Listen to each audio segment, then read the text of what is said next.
Bismillahirrahmanirrahim. Assalamualaikum guys, aku Afif Azman. So, welcome to my channel and thanks for watching my video. Okay, untuk video kali ni, again sebab aku jarang-jarang buat video bila sempat dan sebagainya. Beberapa hari lepas, minggu lepas lah sebenarnya. Kalau tak salah aku hari Rabu kalau tak salah. Aku ada satu recorded yang live session aku buat dekat YouTube. The discussion is on Clubhouse. Siapa-siapa yang tak tahu, Clubhouse ni satu apps yang mana korang boleh download lah. Sekarang dah ada dulu dekat iOS je, dekat Apple lah. Sekarang dah ada dekat Android juga. So korang boleh download and korang boleh dengar lah orang punya discussion. Dia macam podcast, dia macam radio, tapi kita boleh berinteraksi, kita boleh bercakap antara satu sama lain. So itu Clubhouse. Okay, so dalam Clubhouse tu, diorang ada share, diorang ada buat room. Yang buat room ni atau yang menganjurkan ni adalah daripada Agent Home. Yang dijemput adalah Faizul Rizwan dan Rina Zakbar. And disclaimer awal, aku bagi tahu awal, aku tak kenal Rina Zakbar. Aku kenal Faizul Rizwan sebab aku adalah klien kepada Faizul Rizwan. But again, aku nak stick kat sini supaya korang apa ni, awal-awal lagi aku nak bagi tahu ni supaya korang jangan terus judge ataupun memanglah dia ni klien Faizul Rizwan, mesti backup Faizul punya. No, please jangan macam tu. And siapa yang kenal aku, dia kenal aku lah, dia tahu aku bukan macam tu. And kita akan bagi honest opinion. And kalau korang dengar session tu sendiri secara adil, dua-dua panel ataupun dua-dua speaker tu ada point masing-masing, ada kebenaran dalam hujah masing-masing.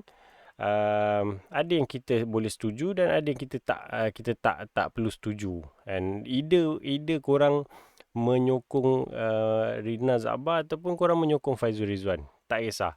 Still kalau korang dengar dengan adil, korang akan dapati dua-dua pihak ada point yang boleh kita terima dan setuju lah. And in the end, korang buat keputusan sama ada korang bersetuju untuk join Faizul Rizwan dan sebagainya, ataupun korang tak bersetuju dan korang nak teruskan melawan lah. Itu terpulang. And of course, macam aku pula, aku kalau sebab orang ramai tanya aku berkenaan Faizul Rizwan, sebab sekarang ni dah kebelakangan ni ramai yang nampak dan ramai yang perasan lah promo yang tim Far Capital buat. And ada yang contact dan ada yang aku ada share dekat Insta story aku, ada yang WhatsApp dan aku tag juga Faizul benda-benda macam ni. Sebab ada orang merasakan dia macam MLM dan sebagainya. And pada aku simple je. Kenapa kita nak mencari point ataupun nak bergaduh sesama kita, kan? Sedangkan kalau kita tak setuju, kita tak perlu ikut. Kalau kita rasa kita setuju, kita ikut. Dan kalau kita rasa kita lebih baik, kalau contoh macam aku sendirilah, aku nak tahu, aku pergi dan aku dengar. Aku tak terus judge ataupun aku tak terus, awal-awal lagi aku dah kata dia ni scammer dan sebagainya. Okay, so again, video ni bukan nak cerita pasal diorang je lah. Ini overall yang mana selepas perbualan ataupun discussion dekat Clubhouse tu, ada satu pula room dibuka dan room tu membawa kepada beberapa hari. Tajuk yang almost the same. Tajuk dia rant cap ayam. So aku pun dengar kan, speaker-speaker tu discuss kan. Dia mengkritik kau-kau lah rant ni. And kat sini point aku buat video ni sebenarnya. Pertama sekali untuk Faizul dengan Rina, itu diorang punya pendapat masing-masing. Rina mungkin setuju atau tak setuju dengan Faizul. Faizul mungkin okey tak okey dengan Rina. Itu diorang punya hal. Bukan aku tak nak campur bahagian tu. Kalau tanya aku rant. dan aku juga Far Capital punya klien. Apa yang aku dapat benefit daripada Far Capital? Aku dapat knowledge, aku dapat belajar ilmu dan aku dapat dengar perkongsian diorang. In term of pembayaran sebagai klien, benda tu bukan paksaan. Siapa yang rasa okey boleh join. Rasa tak okey, tak perlu join. Kalau macam aku, kalau korang kata tak apalah, ada duit, bolehlah join, bla bla bla. Okey. Benda ni subjektif. Kalau tanya masa tu aku memang tak, duitnya ada tapi bukan untuk membayar sebagai clients. Kemampuan tu tak ada pada waktu tu.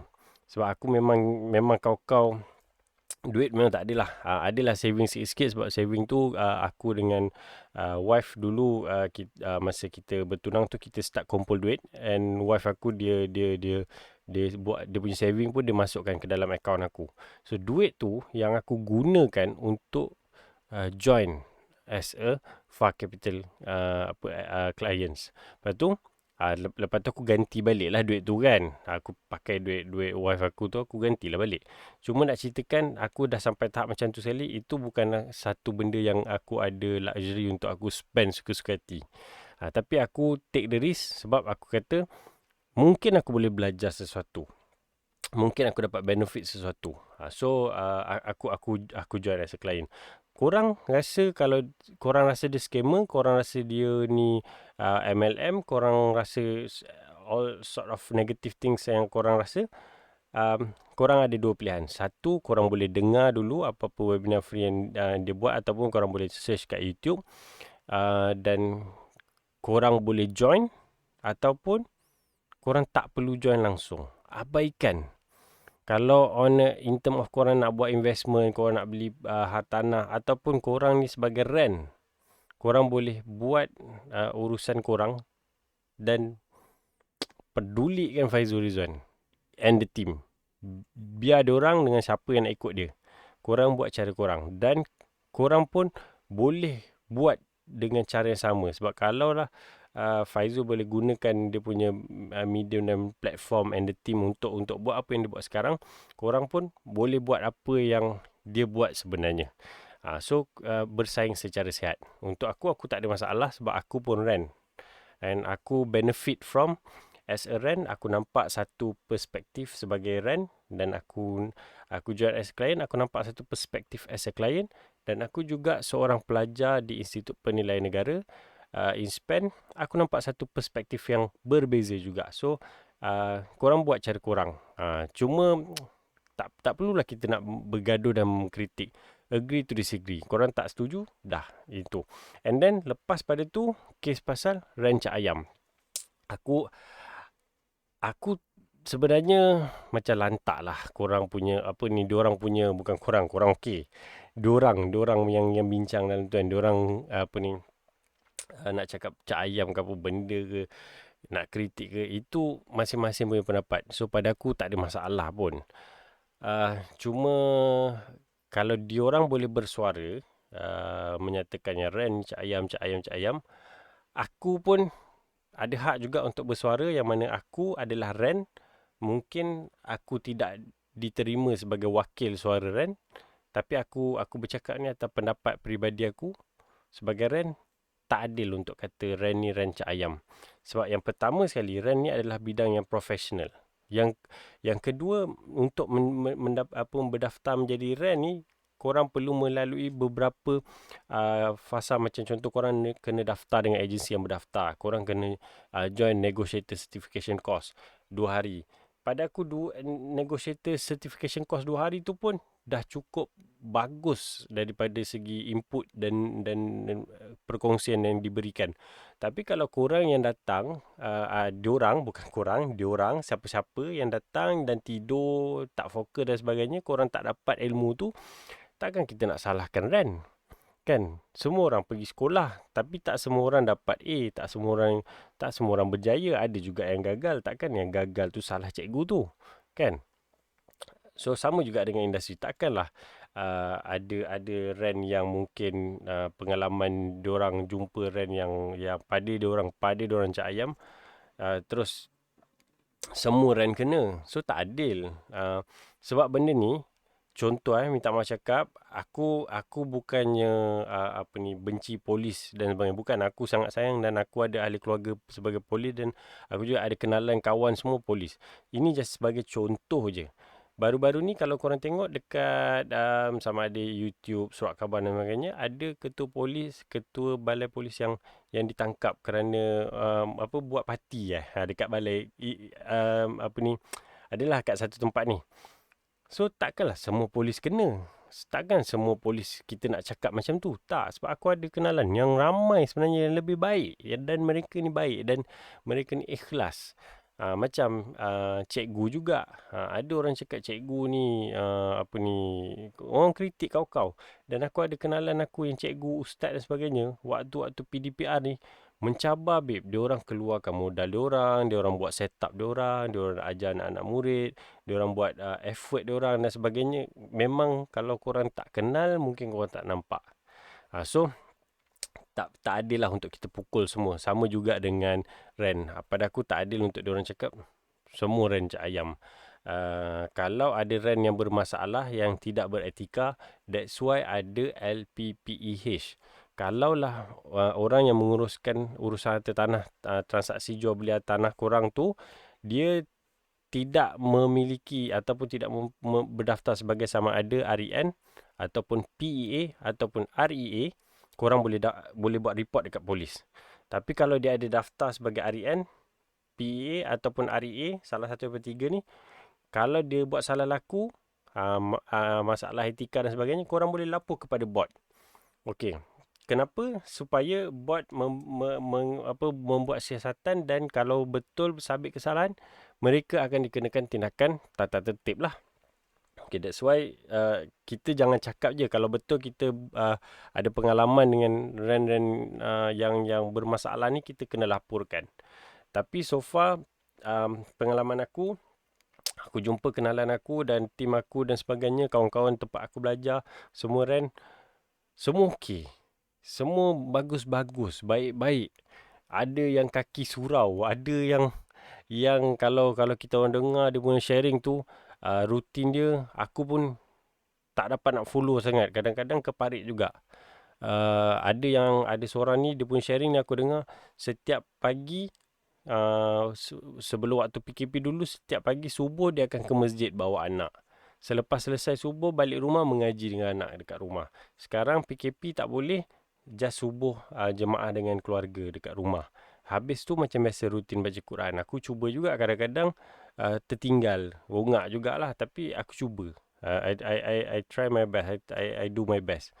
So tak adil kalau diorang nak hentam cakap rent semua macam tu. So rent ni is a professional, bidang-bidang professional.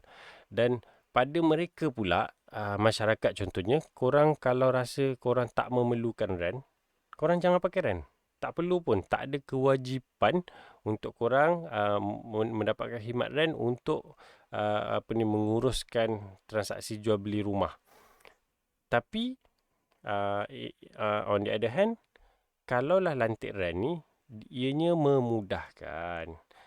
Tugas rent, PEA, REA, mereka ni memudahkan, membantu dan sebagainya. Tapi kalau kita rasa diorang ni macam tak membantu langsung kan, kita rasa tak nak lah rugi untuk bayar dia punya fee dan sebagainya, tak perlu lantik.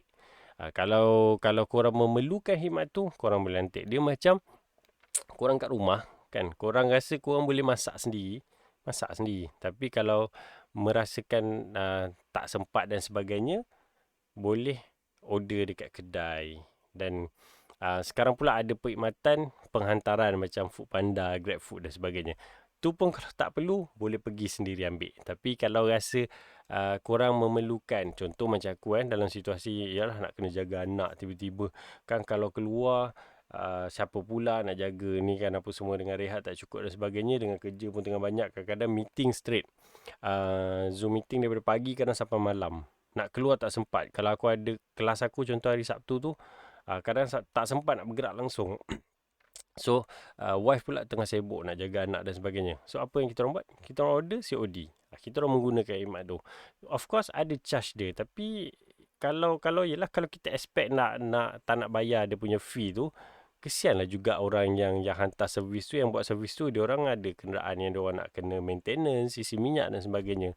Dan kita sama juga dengan real estate negotiator, perunia tanah, ejen tanah.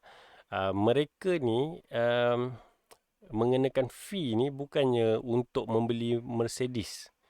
Tetapi fee yang diorang kenakan ni adalah untuk kelangsungan hidup, untuk bayar kos-kos overhead, yang mana ada pejabat, office, admin, peralatan pejabat, kelengkapan documentation. Untuk real estate negotiator pula, kos-kos yang digunakan tu untuk membayar iklan-iklan. Iklan-iklan pun bayar tau sebenarnya. Yang mana mungkin korang kalau guna mudah untuk iklan rumah korang, free je. Tapi as a agent, dia ada charge dia yang dia kena bayar sebab banyak. Mudah pun itu dia punya servis. Nak iklan banyak, kena bayar. So, untuk kelangsungan perunding-perunding dan ejen tanah ni juga, nak logistik dan sebagainya, isi minyak, bawa klien, tak semestinya bawa klien tu terus close the deal terus dapat commission. Tak, kadang-kadang satu rumah 10 klien baru dapat. Tak payah ceritalah kalau dalam antara rent dengan rent ni, oh tu tak filter lah, itulah, itu orang rent dia faham lah. Tak payah cerita bahagian tu. Yang penting semua tu cost, kan? Kalau korang ada di antara rent pula cakap, alah aku bawa seorang terus keluar, itu korang punya rezeki, korang dah memang hebat. Kita kena consider ramai orang-orang yang baru dan sebagainya. Kita kena jangan ego sangatlah, kan? Saling bantu-membantu. Again, kalau pada masyarakat korang rasa tak perlu, korang boleh uruskan sendiri. Banyak perkongsian-perkongsian cara macam mana korang nak menjual, uruskan jualan. Ini bukannya macam sombong, bukan kau tak nak pakai dah, bukan macam tu. Nak ceritakan, kalaulah kita rasakan ejen hartanah ni cap ayam, tidak boleh dipercayai dan sebagainya, tak apalah, kita tak perlu menggunakan khidmat mereka. Tapi kalau kita memerlukan, untuk siapa-siapa yang nak memerlukan, nak menggunakan khidmat perundingan tanah, ejen tanah ni, korang buatlah background search dulu, cek pendaftaran diorang dekat LPPEH search, ataupun cek Google, Facebook diorang, tengok diorang ni macam mana dan sebagainya. And then korang buat decision. Sebab betul, kita pun, yelah kadang-kadang ada scammer, ada orang berniat jahat dan sebagainya. Tapi kita buatlah dulu tapisan kita check dulu dia ni macam mana. Kita tanya-tanya dia, dia ni okey ke tak dan sebagainya lah. InsyaAllah kita akan jumpa dan of course doa lah. InsyaAllah Allah akan hantarkan orang-orang yang baik untuk berurusan dengan kita, sama ada rent ke, lawyer ke, banker ke. Kalau kita sebagai owner, Allah temukan pembeli. Kalau kita sebagai owner, Allah temukan penyewa yang baik-baik. So kita kena buatlah background check. Kita buat kita doa, kan. And lagi satu, ada satu YouTuber ni, aku memang annoying ayat dia. Dia ejen, mestilah dia nak jual, kan. Bro, lantak dia lah, itu dia punya hal lah, dia suka hati dia lah. Hak dia kan, dah YouTube dia, suka hati dia lah dia nak cakap. Tapi aku nak bagi tahu korang yang menonton ni, memang ejen hartanah tugas dia menjual dan jual rumah. Itulah, takkanlah ejen hartanah tugas dia nak jual goreng pisang. Tak. So, tidaklah semestinya dia kena jual hartanah. Dia akan kencing korang semata-mata untuk jual. Aku cakap satu je. Kalau orang tanya aku kan, klien-klien aku cakap satu macam ni. Tuan, puan, abang, akak, kalau saya tipu, saya aniaya, saya sembunyikan maklumat, fakta dan sebagainya untuk jual this one property, saya boleh untung daripada penjualan ini sekali. Tapi kalau tuan, puan, abang, akak tulis mengenai saya, benda yang negatif dan buruk mengenai saya di media sosial, ianya boleh menghabiskan karier saya bertahun-tahun. Dan apa yang saya telah bina sebelum ni, dia boleh hancur macam tu je. So, tidak berbaloi untuk saya menipu klien saya, menyembunyikan maklumat fakta kepada klien saya. Saya lebih rela beritahu secara jujur, dan jika mereka berpuas hati dan apabila transaksi telah selesai, ada rezeki klien tu nak buat komen, apa ni testimoni, itu alhamdulillah. Dan kita pun tak paksa. Kadang-kadang ada klien dah dapat kunci, dia diam je. Dia pun dah puas hati, dia diam je. Pun kita okey, alhamdulillah.